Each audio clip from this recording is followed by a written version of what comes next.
for Inside Data Science. And for those of you that don't know what Inside Data Science is, it's a 7-week program where we try to train PhDs and people who are trying to transition into the data field.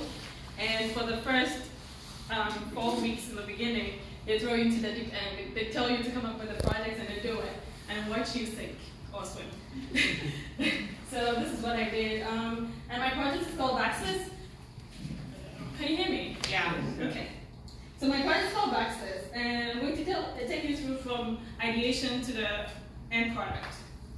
So my reason, the motivation for the project was the fact that flu, the outcome of flu is going high. Fatality associated with flu is actually going up and up and up.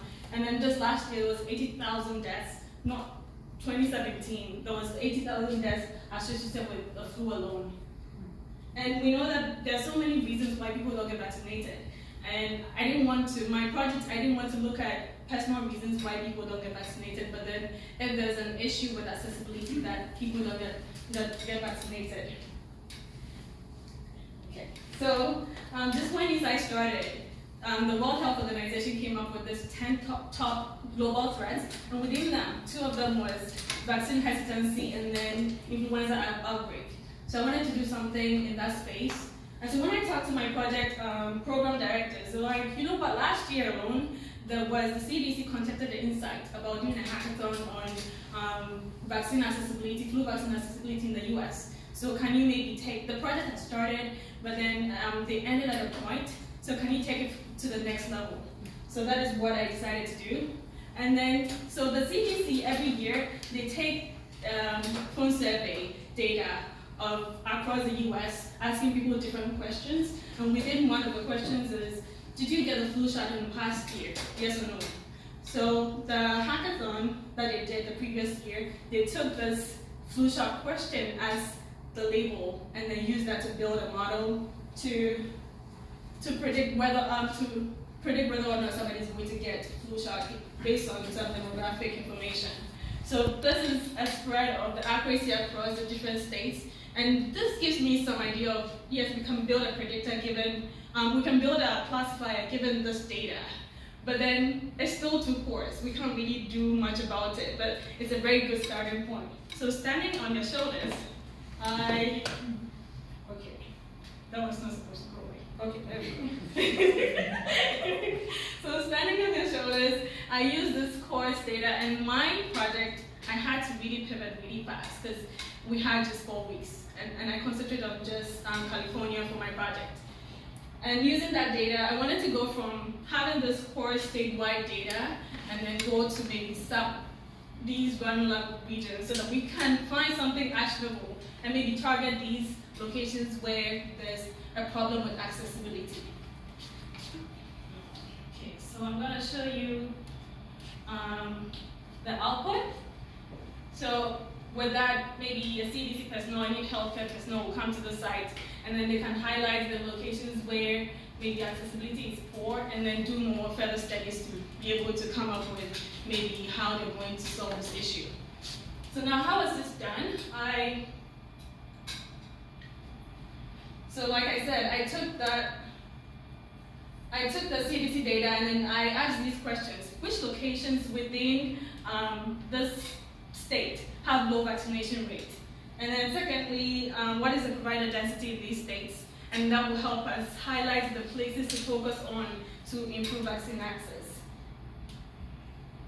And so CDC data, I took these predictors: the gender, education, income, insurance, and marital status and ethnic group, to be able to use these as predictors to classify whether or not somebody was going to get a flu shot.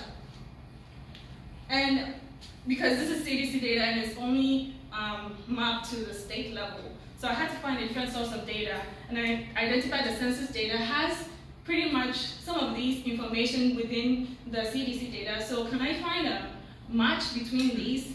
And that was actually the hardest part of this project, trying to normalize these two, trying to normalize what the census to the course's resolution, and then see if we can still get a good classifier from that. So I did that, and then using the CDC data, 75-25 split, to build a random forest model And I chose the random forest algorithm because I needed the model to be very robust and not fit to that data because, again, I was using a different source of data for the next step. And yeah, so the precision was 78%, and then recall 59, not the best, but then it's a proof of concept. So now with the model developed, I then took the census data and I used it to predict the vaccination rate in these states, in these census tracts. And going up from there, I then scraped data on providers across the state, California, and then using that, aggregated these for each census tract and found a ratio of them. And this helped me highlight the locations where you have low vaccination rate, and then maybe the reason why you have low vaccination rate is because you don't have ample provider access. Now to go to the next step, I had to normalize it across census tracts, so I did it for every 1,000 individuals, and then I also bring them to kind of make them even more actionable, to very poor to excellent. So now, if the CDC is interested in going in and finding out these locations, they can go ahead and do that.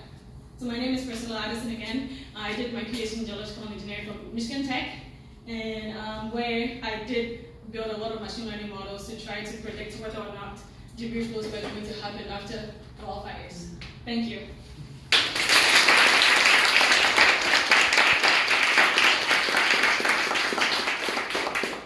So I can take a couple questions. I have a lame, not ML question, which is, I've never been vaccinated somewhere like Bartell's, but I've heard it's a thing. Like you can get flu shots at places like drugstores. Is that included in your? Yes. Okay. Yeah. So there's this website called Vaccine Finder. I see. Yeah. When you go there, you find. I see. By provider, you meant anywhere to get a flu shot. Yeah. Cool. I was thinking like doctors, which don't have to be the ones that. Yeah. Cool. Yeah.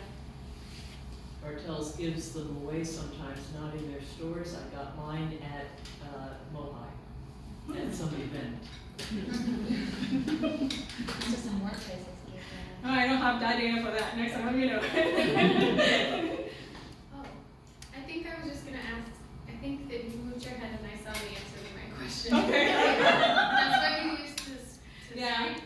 Yeah, so this website was immutable, so I used Selenium to be able to kind of mimic an individual going and scrape the data. Yeah. Thank you. I bet you had to choose your model really quickly. Are you happy you went with random forest?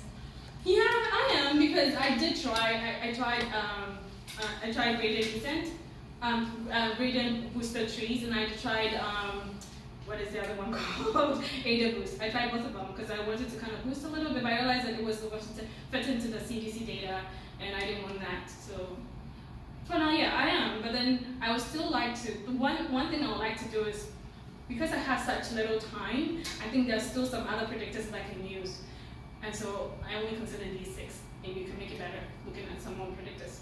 Yeah, Karen. I'm curious about the way that you transform the data from predicting from the